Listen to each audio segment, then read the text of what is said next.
Today is a very big day in terms of what we're doing. Look, these are tremendous sanctions. These are very big. Those are against their two big oil companies, and we hope that they won't be on for long. We hope that the war will be settled.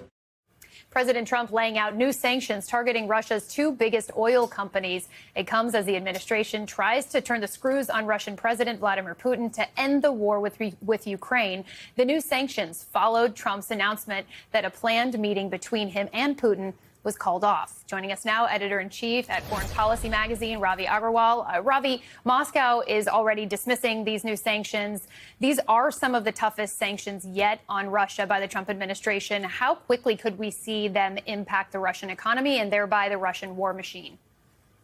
To some degree, we already are. There are reports out of India and China, the two biggest purchasers of Russian crude, that they're going to begin to look for other sources of oil.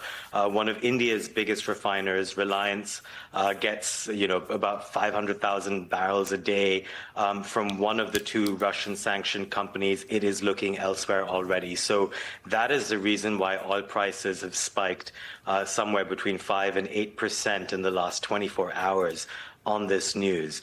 So that is a good immediate sign that the markets expect some Russian crude to go offline, which means that hurts Russia. There's new reporting from the Wall Street Journal that the Trump administration has lifted a key restriction on Ukraine's use of some long-range missiles, which can actually penetrate inside of Russia. How do you think that Putin is likely to respond to that and to the combination with sanctions and the potential looming threat of the president issuing Tomahawk missiles from the U.S. to Ukraine? Yeah, so this other thing you've mentioned of the Storm Shadow, which is a British missile that is long range and can go deep into Russian territory. Ukraine would now be able to use that. It is deployed using American guiding technology. That's why America has a say in it. When you look at the sanctions coupled with the extra ammunition that Ukraine now has, those are worrying signs for Putin. I don't think this is going to change the tide of the war necessarily by that much. I mean, Putin has shown that he has resolve. He's able to sustain losses. He is a repressive leader who doesn't care how the people respond to that. So for those factors, I think I wouldn't expect any abrupt changes in the near future. But in as much as this change in the Trump administration's tack, really the toughest stances they've taken, we've said all along, don't look at what they say, look at what they do. They're doing something this week, and that is going to give them more ammunition to bring Putin eventually to the table. Yeah, and speaking of bringing Putin to the table, President Trump talked about that cancellation of the meeting that was supposed to happen in Hungary. Let's listen to what he said. We canceled the meeting with President Putin. It didn't feel right to me. It didn't feel like we were going to get to the place we have to get, so I canceled it.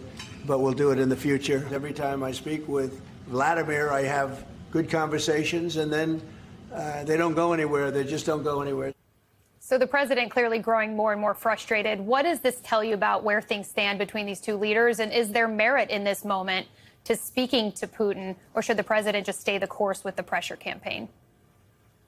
Look, I think there's always merit to trying to speak, but the pressure is important. What we've missed so far from the Trump administration is any real pressure. And this change, I think, especially on the oil sanctions, is crucial. Remember, this is more than even the Biden administration was willing to do. And the reason is that when you restrict the two biggest producers of Russian crude, global oil prices are going to go up. They already have. The difference this year is that crude prices had already fallen by 18% year to date. So Trump had room. He is able to allow inflation to bite just a teeny bit. And there's one more element of this that hasn't gotten much airtime.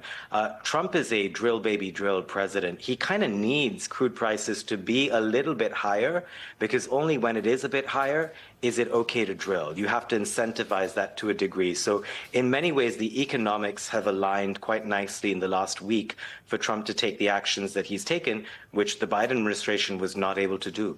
Ravi Agrawal, you always provide an extra dimension for us. Thank you so much.